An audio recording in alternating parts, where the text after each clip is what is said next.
sana ako ng Quiapo, magsisimba. Hindi ko alam sasakyan. Meron din bus.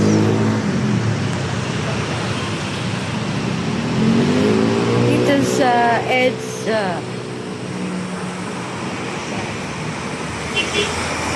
Ganda.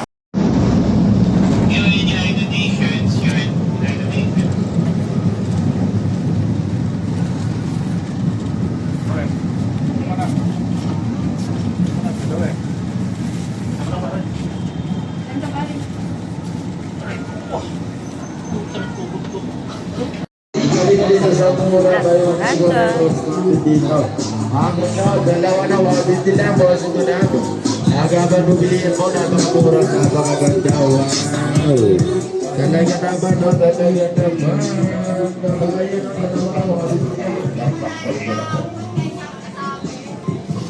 Pili-pili na po kayo mga ating mga 20 pesos na lang po. Nakakalang nakatapat, 20 pesos. Ayan, bakit pwede na po. Uwi yung mga kapatid ko mamaya kasi ay, pag ito. Ay, puro peso na duro. Quiapo Church. Simba muna tayo guys. Bago tayo bumalik ng Dubai. Ayan. Simba tayo guys. Quiapo. Ayan. Quiapo. Simba tayo guys. Para tayo ma-bless ni Lord.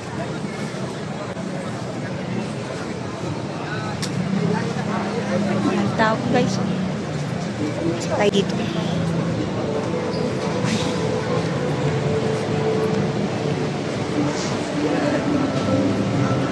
Diyos ko Lord, walang laman, walang holy water. How about this? Wala.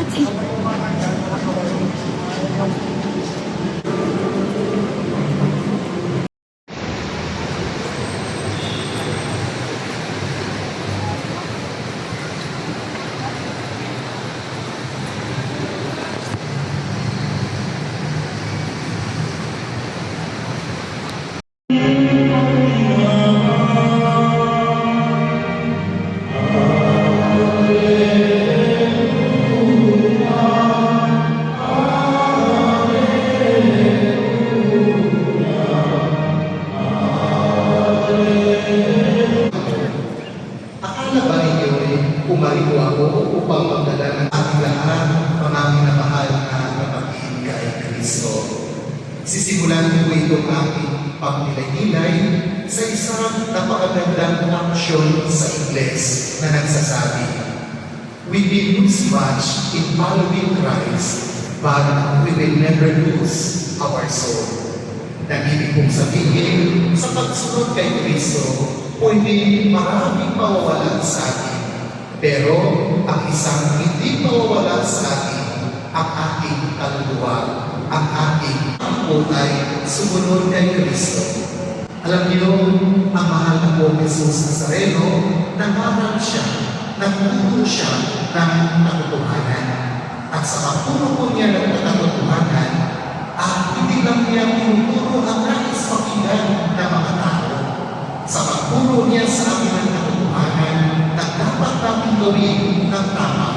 Mayroong mga tao na siyahan, natuwa, sapagkat sila ay naliwanagan, nagabayan sa kanilang salita ang katotohanan at kung ano ang tama. Ngunit sa pagsabi po niya ng mga tama at katotohanan, meron din yung mga tao na kung saan nagagalit sa ating Panginoon. Bakit po? Sapagkat nalalaman ang kanilang mga masasamang iniisip, nalalaman na hayang ang kanilang masamang ginagawa.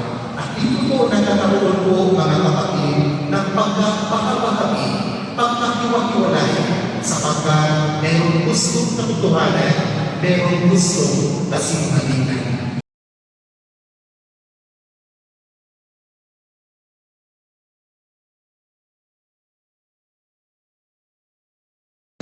Lahat natural. So tara, hanapin natin, natikman natin ito. At ayun nga, bali ito nga pala ang legendary fruit stand ni Aling Net Tagpuan lamang sa Hidalgo Street, Plaza Miranda, Quiapo, Manila. Madali nyo nga lamang ito makikita dahil sa may tapat lamang sila mismo ng simbahan ng Poong Nazareno at sobrang legendary naman talaga ng fruit juice stand na ito dahil napag-alaman ko na may higit 30 years na pala silang nagtitinda dito sa Quiapo at minana na lang ni Aling Nene ang prutasal na ito sa kanyang nanay na si Lola Esther. At ito nga nakita natin na katuwang na niya ngayon ay ang kanyang anak na si Ate Patty. O diba? And kaya po, wala masyado silang Christmas. Wala silang masyadong Christmas decors. Mga lang, display. Siyempre, hindi mawala ang bags. Ito mga bags. Dahil mahilig ako sa backpack, ito ang napili ko. Ito yung final. Quiapo Church. Yes. Ito na yung paligid ng Quiapo Church. Ayan, meron pang monumento rito na sino ba yun? Ayan.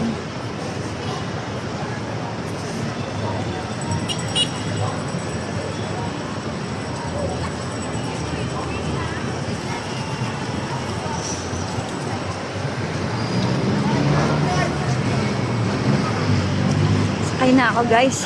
Matakot dito. Ang daming nanghahablot. Thank you for watching. SM Manila. Punta ka ng SM Manila guys. Dami estudyante dito.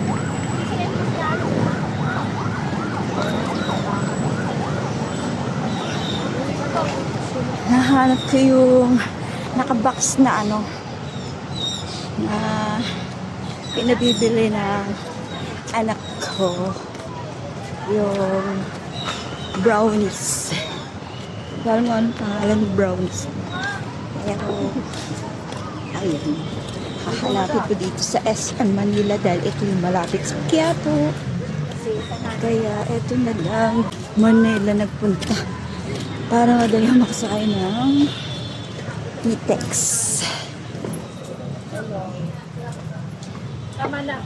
Dito na ako sa Manila at ito yung City Hall. Ayan, ito yung City Hall. And ito yung SM. Tatawid ka na lang. SM Manila. Pwede makasabay sa Love Night. Ha? Pwede po makasabay. Bakit po? Pwede po kami.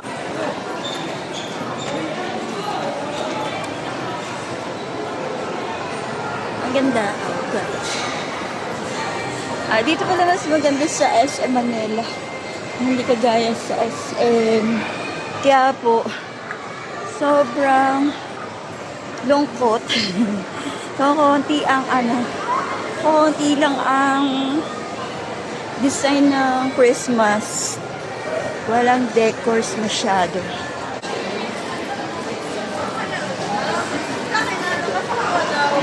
Yes.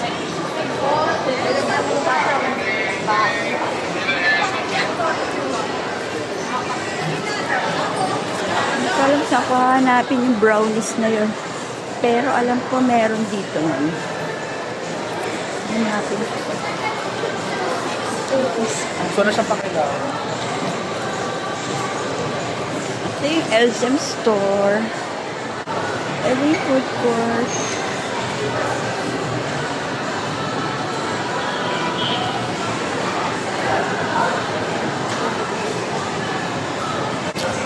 Goldilocks.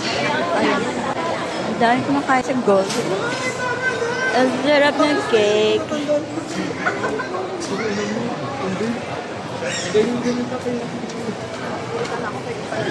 Bembang halo-halo. Kala ko bembang.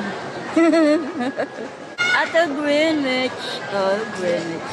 Greenwich. Ayaw nyo naman ng Greenwich eh. Mahal. $4.99. Grabe. Ano to? Jollibee. Ito guys.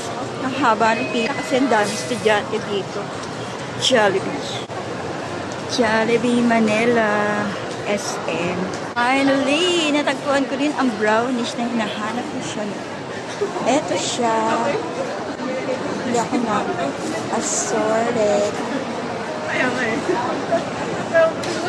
Bili ako ng isang box. Kasi ang mahal niya. 39. Isang piraso. O isang box siya. Isang piraso is 39 pesos. Nakakaloka ang presyo, guys. 39 pesos ang isa. One piece. Ang mahal. Grabe, magkano kaya ang isang box? Pero kutsara. Ano lang? Yung bundle. Meron siyang drinks. Ang mahal, grabe. 450. Assorted.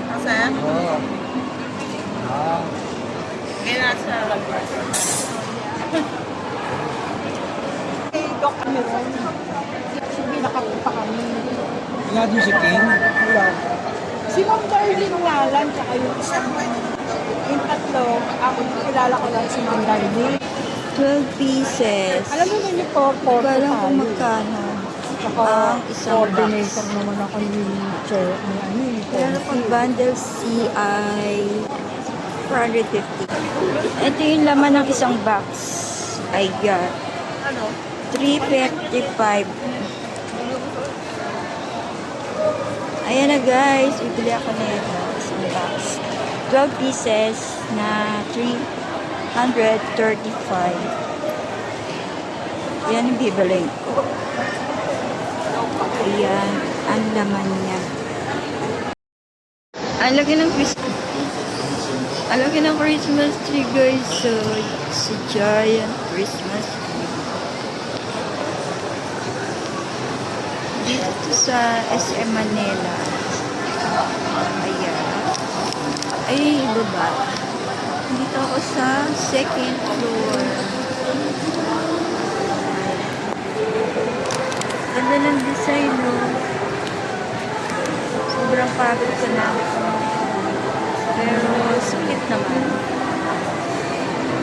Paskong Pasko, guys. Napakaganda.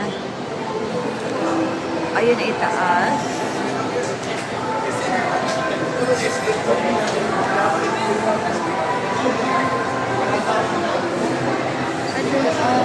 Food court.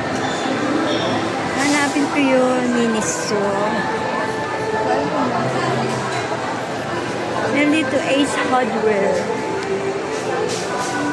Ace Hardware. Ito yung Ace Hardware. Ayun. And Sumuniko.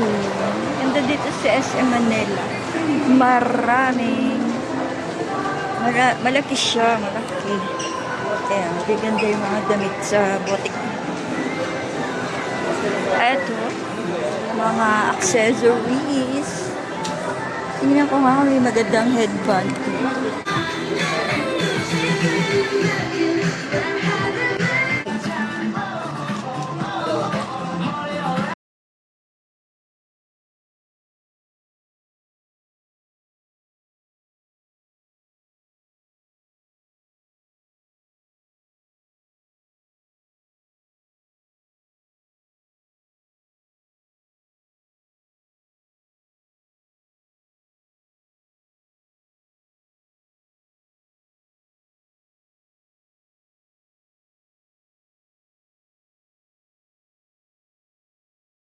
Ganda guys. Ganda. SM Manila. Ganda.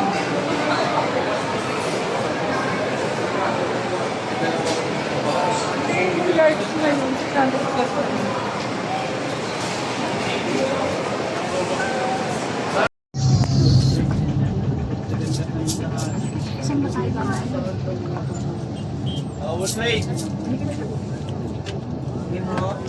Manila.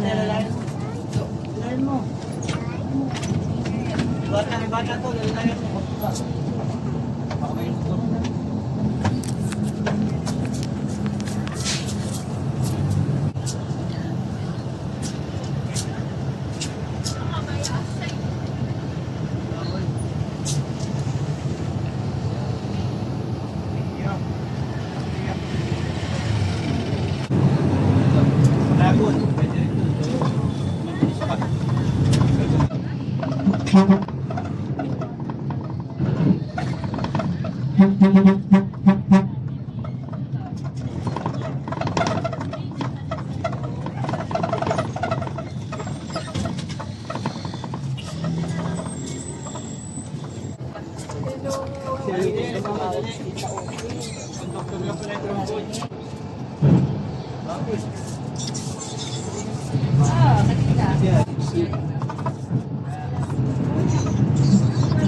bibili.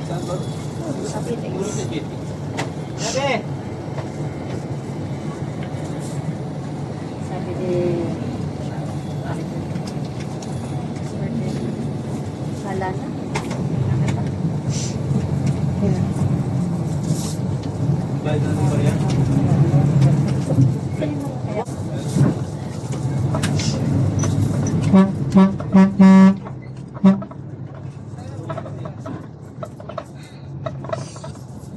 Thank you.